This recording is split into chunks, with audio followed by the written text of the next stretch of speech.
Hello' guys, মোৰ চেনেলটোলৈ আপোনালোক সকলোকে স্বাগতম জনাইছোঁ। আজি বনাবলৈ ওলাইছোঁ দৈৰ পৰঠা।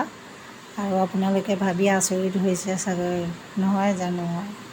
এয়া দেখিছেই নহয়, এবাটি লৈছোঁ মই দৈ গাখীৰ, আৰু ইয়াৰ লগতে অকণমান চেনি দিছোঁ আৰু অকণমান দিছোঁ চ'ডা খাৰ, আৰু ইয়াৰ লগত এয়া অলপ তেলো দি দিছোঁ। দি ভালদৰে এয়া দহিখিনি গোটা গুটি হৈ নথকাকৈ ফেটি লৈছোঁ।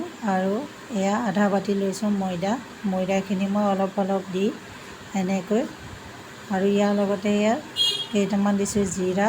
এনেকৈ অলপ অলপকৈ মই আগতে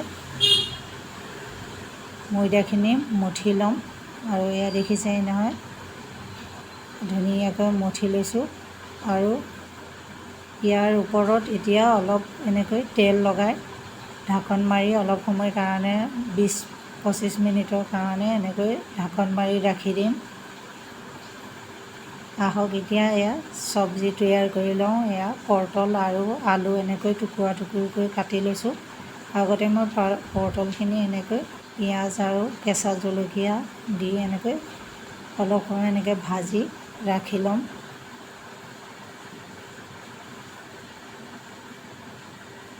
আৰু তাৰ লগতে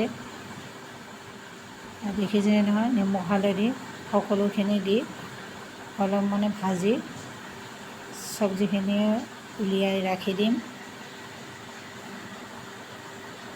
আৰু এয়া দেখিছে নহয়, কি ধুনীয়া কালাৰ হৈ গৈছে। আৰু এতিয়া আদা, ৰচুন আৰু জলকীয়া, এনেকৈ পিঁয়াজ, এয়া সকলোখিনি মই কাটি তৈয়াৰ কৰি লৈছোঁ। প্ৰথমতে কেইটামান পাঁচফোৰণ দি আৰু শুকান জলকীয়া দি এনেকৈ তৰকা লগাই লৈছোঁ।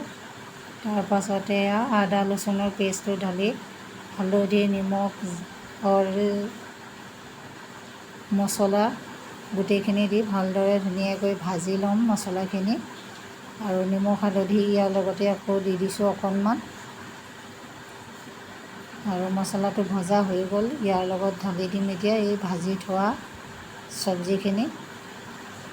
আৰু অকণমান ইয়াত মই গৰম পানী দি দিম। দেখিছেই নহয়, অলপ সময় এনেকৈ ঢাকন মাৰি ৰাখি দিম। দেখিছেই নহয়, কি ধুনীয়া কালাৰ হৈছে। আৰু এতিয়া এয়া মুঠি থোৱা আটাৰখিনি এয়া হৈ গ'ল। এয়া দেখিছেনে কিমান ধুনীয়া হৈছে। এনেকৈ সৰু সৰুকৈ এনেকৈ লাডু বটি লৈছোঁ। আৰু এতিয়া মই ইয়াত এনেকৈ বেলি ল'ম।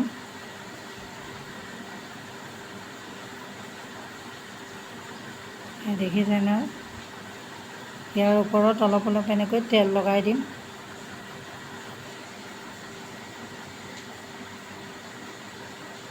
এনেকৈ বনাই খাই চাব আপোনালোকে, আৰু বহুতে কোমল হয়। দেখিছে নহয়, আৰু খাবলৈ বহুতে টেষ্টি।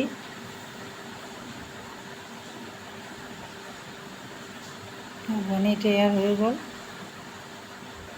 চব্জি আলু পটলৰ চব্জিও ৰেডি হৈ গ'ল। এয়া চব্জি, আৰু এয়া দেখিছেই নহয়, এই পৰঠাটো কিমান কোমল হৈছে।